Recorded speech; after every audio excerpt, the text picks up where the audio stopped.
بسم اللہ الرحمن الرحیم، السلام علیکم ورحمۃ اللہ وبرکاتہ۔ محمد طاہر زاویہ اسکول سسٹم ملتان سے بیٹا ہم اسلامیات ہشتم کلاس کی پڑھ رہے ہیں اور آج لیکچر نمبر ہمارا 11 ہے 11 باب چہارم اخلاق و آداب کا سبق نمبر 9 نظم و ضبط اور قانون کا احترام۔ یہ ہم نے شروع کیا ہوا ہے اور اس کے پہلے 2 تفصیلی سوالات ہم پڑھ چکے ہیں۔ آج ہم نے تیسرا، چوتھا اور پانچواں اس کا جو تفصیلی سوال ہے اس کو ہم نے پڑھنا ہے۔ تیسرا اس کا سوال ہے کہ قانون کو توڑنے کے کیا کیا نقصانات ہیں۔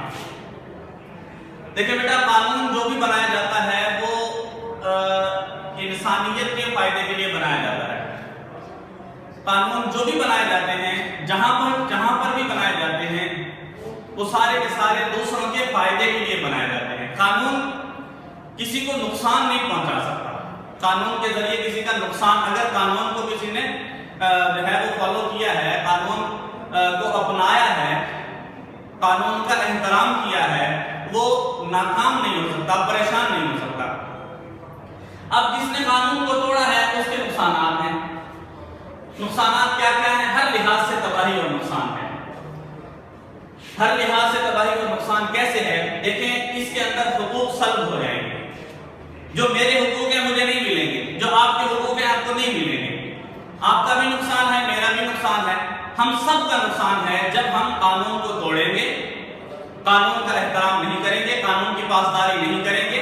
ملکی قوانین ہوں، کسی ادارے کے قوانین ہوں، اللہ رب العزت کے قوانین ہوں، شریعت کے قانون، کچھ بھی ہو، وہ ہمارے سب کے فائدے کے لیے ہیں۔ ہم ان کا احترام کریں گے، ان کو اپنائیں گے، ان کے تحت چلیں گے، اپنی زندگی ان کے تحت گزاریں گے تو ہمارا فائدہ ہے، ورنہ ہمارا نقصان ہے، دوسروں کو بھی نقصان ہے۔ ہمیں بھی ہمارا حق نہیں ملے گا، دوسروں کو بھی ان کا حق نہیں ملے گا۔ اس لیے قانون کو توڑنے کے بہت سارے نقصانات ہیں۔ قانون جو ہے وہ نہیں توڑنا چاہیے۔ کوئی بھی قانون ہو ہمارے فائدے کے لیے ہے، تاکہ اگر ہم قانون نہیں توڑیں گے ہمیں ہمارے حقوق ملیں گے، لوگوں کو ان کے حقوق میسر آئیں گے، ملیں گے انشاءاللہ۔ ملکی قوانین کا احترام کیوں ضروری ہے؟ ملکی قوانین کا احترام کرنا بھی بہت ضروری ہے۔ کیوں؟ اس لیے کہ یہ اگر ہم ملکی قوانین کا احترام نہیں کرتے، حادثات کا سبب بنتے ہیں۔ حادثات جو ہے وہ ہم اگر قانون توڑتے ہیں، قانون کی خلاف ورزی کرتے ہیں، پھر یہ حادثات سے نہیں بچا جا سکتا۔ اگر قانون کا احترام کریں گے حادثات سے بچا جا سکے گا۔ راستے میں رکاوٹیں پیدا اگر ہم جو ہے وہ کرتے ہیں تو اس سے لوگوں کا نقصان ہوگا۔ قانون کی خلاف ورزی ہے نا، قوانین کا احترام نہیں ہے۔ قانون کا احترام ہی یہ ہے کہ قانون کو اپنایا جائے، یہ قانون کا احترام ہے۔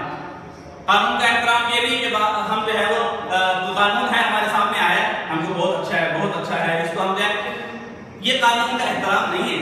قانون کا احترام یہ ہے کہ اس کو اپنایا جائے، اس کو اپنے اوپر لاگو کیا جائے۔ تو اگر ہم قانون کا احترام کریں گے، قانون کو اپنائیں گے، لوگ تکلیف سے بچ جائیں گے۔ ہم بینک میں جاتے ہیں بل پے کرنے کے لیے، کوئی بھی اور مقصد، کسی اور کام کے لیے جاتے ہیں، ہم اگر جیسے وہاں لائن بنی ہوئی ہوتی ہے، قطار بنی ہوئی ہوتی ہے، اگر ہم اس قطار کے اندر کھڑے ہوں، اپنی باری کا انتظار کریں، تسلی سے کھڑے ہوں، دوسرے بھی پریشانی سے بچیں گے، ہم بھی پریشانی سے بچیں گے۔ اگر ہم اس جو ہے وہ قانون کا احترام نہیں کرتے، ان کے بنائے ہوئے اصول و ضوابط کے تحت ہم نہیں چلتے، ہمارے لیے بھی پریشانی کا سبب بنے گا، ان کے لیے بھی پریشانی کا سبب بنے گا۔ لوگوں کو تکلیف ہوگی ہماری وجہ سے، ہمیں تکلیف ہوگی لوگوں کی وجہ سے، تکلیف سے بچا جائے گا۔ بد امنی اور بد رفتی اس سے بھی ہم بچ سکتے ہیں۔ بد امنی ہوگی نا، اگر ہم قانون کا احترام نہیں کرتے، اس کو نہیں اپناتے، بد امنی پیدا ہوگی، شور ہوگا، جو ہے بدنظمی پیدا ہو جائے گی۔ وہ میں کسی سے آگے بڑھوں گا، وہ کوئی اور مجھ سے آگے بڑھنے کی کوشش میں لگ جائے گا، بد امنی بدنظمی پیدا ہوگی۔ اس لیے قوانین کا احترام ضروری ہے۔ قانون کا یکساں نفاذ ضروری ہے، یکساں نفاذ، ایک جیسا ہونا۔ امیر کے لیے اور قانون، غریب کے لیے اور قانون، پریشانی کا سبب بنے گا نا۔ امیر کے لیے بھی وہی قانون ہے، غریب کے لیے بھی وہی قانون ہے، کالے کے لیے بھی وہی قانون ہے، گورے کے لیے بھی وہی قانون ہے، سب کے لیے ایک جیسا قانون ہے۔ شریعت نے ایسا ہی بنایا ہے، اور ملکی قوانین بھی سب کے لیے برابر ہوتے ہیں۔ ملکی قوانین بھی سب کے لیے، تاکہ تمام لوگوں کو یکساں حقوق فراہم ہوں، ایک جیسے حقوق ملے سب کو، حقوق کی کسی کی حق تلفی نہ ہو، کسی کے لیے کوئی پریشانی کا سبب نہ بنے۔ امیر کے لیے بھی وہی قانون، غریب کے لیے بھی وہی قانون ہے۔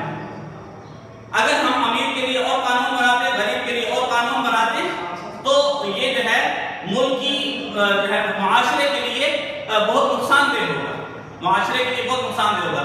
حضور صلی اللہ علیہ وسلم نے فرمایا کہ اگر خدا نہ خواستہ میری بیٹی فاطمہ بھی چوری کرتی ہے، خدا نہ خواستہ، تو اس کے لیے وہی قانون ہے کہ ہاتھ کاٹے جائیں گے۔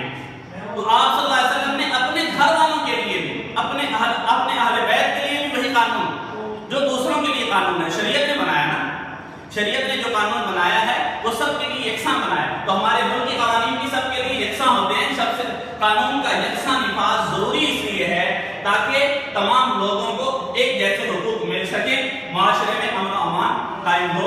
اور یہی ضرورت، معاشرے میں امن و امان قائم کرنے کے لیے ہی نظم و ضبط ضروری ہے، معاشرے میں امن و امان قائم کرنے کے لیے ہی جو ہے قوانین کا احترام ضروری ہے، قانون بنائے جاتے ہیں۔ اور ہمارا سبب یہی ہے، نظم و ضبط اور قانون کا احترام، نظم و ضبط اور قانون کا احترام۔ اس سبب میں ہمیں جو ہے وہ ہم نے کیا سیکھا ہے کہ نظم و ضبط سے رہنا ہے تاکہ بدامنی سے بچا جا سکے، قانون کا احترام کرنا ہے تاکہ دوسروں کو تکلیف نہ ہو، لوگوں کو تکلیف نہ ہو، دوسروں کے حقوق سلب ہماری وجہ سے نہ ہو، ہمارے حقوق سلب دوسروں کی وجہ سے نہ ہو۔ اس کے نشانات دیکھ لیں، صفحہ نمبر 72 ہے، 72۔ تیسرا اور پانچواں جو سوال ہے، تیسرا اور پانچواں سوال، اس کا ایک ہی پیراگراف کے اندر جواب ہے۔ صفحہ نمبر 72 کا آخری جو پیراگراف ہے یہ تیسرے اور پانچویں سوال کا جواب ہے، آخری پیراگراف۔ اور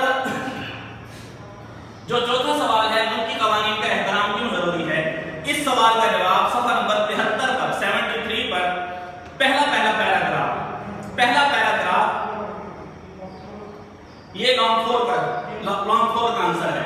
سوال نمبر 4 کا جواب کیا ہے، یہ صفحہ نمبر 73 پر پہلا پیراگراف۔ انشاءاللہ اگلے سبق کے اندر، اگلے لیکچر کے اندر ہم اس کے مختصر سوالات اور اس کی مشق کو ڈسکس کریں گے۔ آپ کے ذمہ کام کیا ہے، آپ نے اس کو یاد کرنا ہے اچھے طریقے سے، یاد کرنے کے بعد آپ نے زبانی اس کو اپنے نوٹ بک میں لکھنا ہے۔ اللہ حافظ۔